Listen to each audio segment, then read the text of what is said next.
Decision-making is not a simple thing to do. It affects almost every aspect of our lives, starting with the little matters like what to wear to a date or to a job interview to impress, up until bigger matters like who to marry or what career will we have for life. I came across a sentence recently that led me to making this video. It says, "The best decision makers are the ones who know when not to count on themselves." I will present a very interesting study that will help us understand the meaning of this. A study conducted in Israel in order to evaluate the chances of being released by the Prison Board of Parole. According to the rules, there are several aspects that need to be examined to decide if a prisoner is suitable for early release from prison, including good behavior, expression of remorse for his past deeds, not being dangerous to the public, and to have an out-of-prison rehabilitation program that will ensure his integration into society. The board evaluates on one day as more than 30 prisoners, and the study is based on 50 release committees. The results are just unbelievable. They show that the first prisoner to appear before the committee had the highest chances of getting released, which was 80%. Progressing through the day, these chances had decreased. Prisoner number 12 in all committees has never been released, and it did not matter who he was, what crime he committed, or what was his rehabilitation plan. Prisoner number 12 will never see sunlight, only since he happened to appear in front of the board just before coffee break. The board goes out for a break, the judges have coffee and cake, then go back to work and once again start releasing. The first prisoner after the break has 70% chance of being released, and this percentage will decrease from prisoner to prisoner till it reaches 20% chance. And again, the board takes lunch break, then return to work, releasing 1 or 2 prisoners, and stop releasing until the end of the day. So, what's going on here? Judges are supposed to be objective, consider data. What is the correlation between the prisoner appearing time and the chances to be released or not? What happens is this: in order to approve a release, one must make an active decision. One must be aware and carefully examine all risk factors, so he could decide whether a certain person can be allowed to roam free outside of prison walls. If the judge is tired, hungry, or unfocused, his tendency is to make a passive decision, which means keep the current situation without too many changes or risk-taking.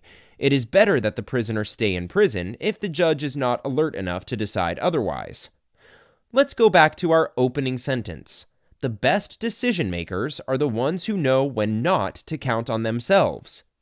This is a very important tip for decision making.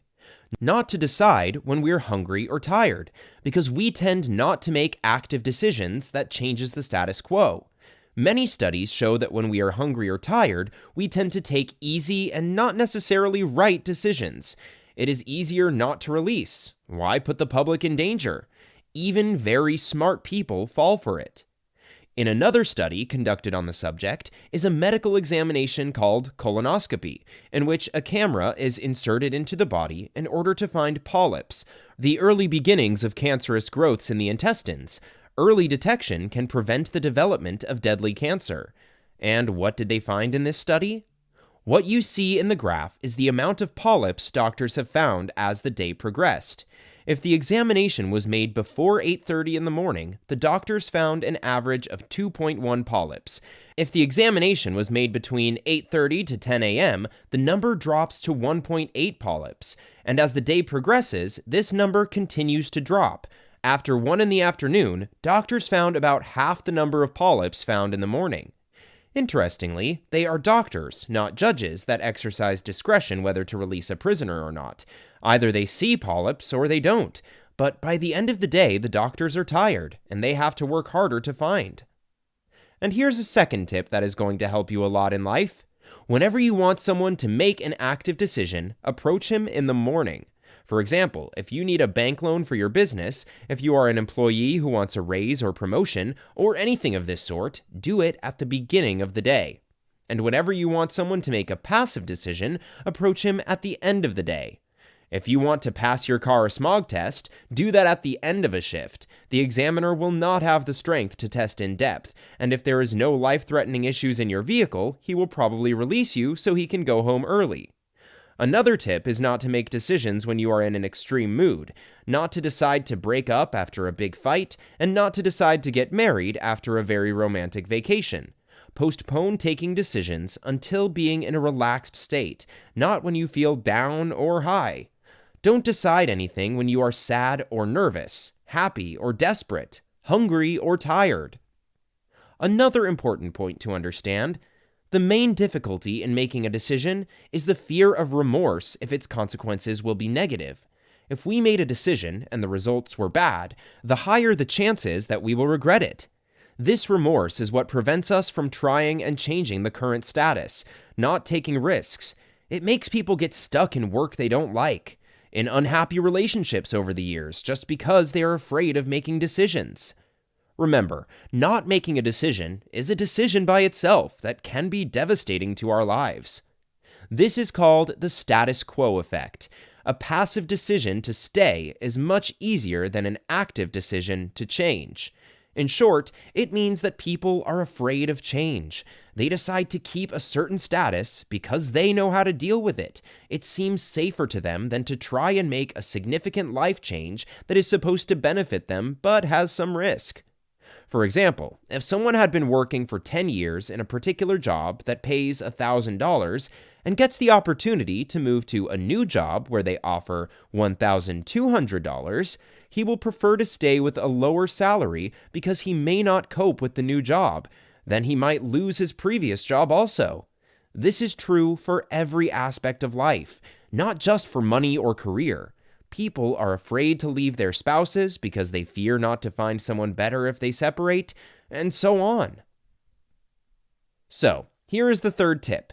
The best way to make a decision that is right for us is to imagine what we would feel if the result were self-determined. That is, to separate the decision from its results. Simply ask yourself, if the result had just happened without my interference, how would I feel at that moment? Identify the first emotion, and accordingly, go back to the real world and make a decision. For example, if you are considering whether to resign or not from work, ask yourself, if you were fired, would you be happy or sad? If your feeling is joy, then resign. If you do not know whether to separate from your partner or not, think how you would feel if they would leave you. Do you feel relief or disappointment? Convert the decision from active to passive. Not, I have decided, it just happened to be. Identify the first emotion and decide upon it. Sometimes we really wish for the results, but we are afraid of the consequences.